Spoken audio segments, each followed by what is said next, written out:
Hi అండి, welcome to my channel Sai Teja fun world. ఇవాళ మనము అల్లం పచ్చడి చేసుకుందాం. వాటికి కావాల్సిన పదార్థాలు, తయారీ విధానం చూసేద్దాం. ఒక 100 గ్రామ్స్ అల్లము పొట్టు తీసేసి చిన్న చిన్న ముక్కలుగా కట్ చేసుకొని పెట్టుకోవాలి. 100 గ్రామ్స్ ఎండుమిరపకాయలు, 100 గ్రామ్స్ చింతపండు, 250 గ్రామ్స్ బెల్లం, 50 గ్రామ్స్ ఉప్పు, 2 స్పూన్స్ మినపప్పు, 2 స్పూన్స్ పచ్చిశనగపప్పు, 2 స్పూన్స్ ధనియాలు, 1 స్పూన్ జీలకర్ర. ముందుగా చింతపండుని కడిగి పెట్టుకోవాలి. ఇప్పుడు కొన్ని నీళ్లు పోసుకొని చింతపండుని ఉడకబెట్టుకుందాం. కళాయి పెట్టుకొని 2 స్పూన్స్ ఆయిల్ వేసుకోవాలి. ముందుగా మినపప్పుని వేయించుకుందాం. మినప్పప్పు వేగాక పచ్చిశనగపప్పు వేసి వేయించుకుందాం. ఈ విధంగా దోరగా వేయించుకోవాలి. ఇప్పుడు ధనియాలు వేసి వేయించుకుందాం. ఇలా వేయించుకున్న వాటిని తీసి పక్కన పెట్టుకోవాలి. ఇప్పుడు అదే ప్యాన్లో 2 స్పూన్స్ ఆయిల్ వేసుకొని అల్లం ముక్కల్ని వేయించుకోవాలి, తడి లేకుండా. ఈ విధంగా వేయించుకొని పక్కన పెట్టుకోవాలి. మళ్ళీ 2 స్పూన్స్ ఆయిల్ వేసుకొని ఎండుమిరపకాయలు వేయించుకోవాలి.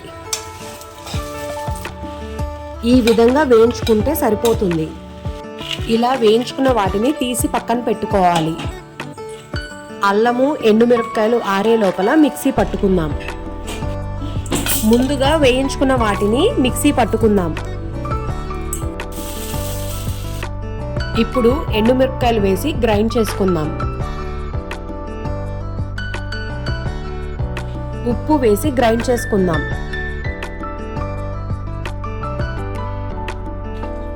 ఇప్పుడు అల్లం ముక్కలు వేసి గ్రైండ్ చేసుకుందాం. ఇందాక ఉడకపెట్టిన చింతపండుని గ్రైండ్ చేసుకుందాం.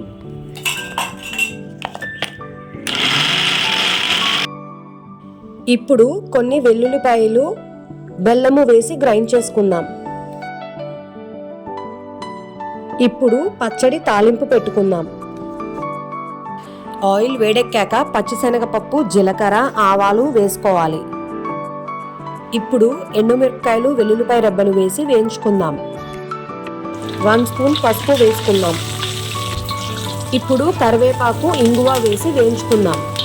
ఇందాక గ్రైండ్ చేసుకున్న అల్లం పచ్చడిని వేసుకుందాం. ఇప్పుడు అన్నీ కలిసేలాగా కలుపుకోవాలి. అల్లం పచ్చడి రెడీ. మీకు కూడా ఈ వీడియో నచ్చినట్లయితే లైక్ చేయండి, షేర్ చేయండి, సబ్స్క్రైబ్ చేయండి.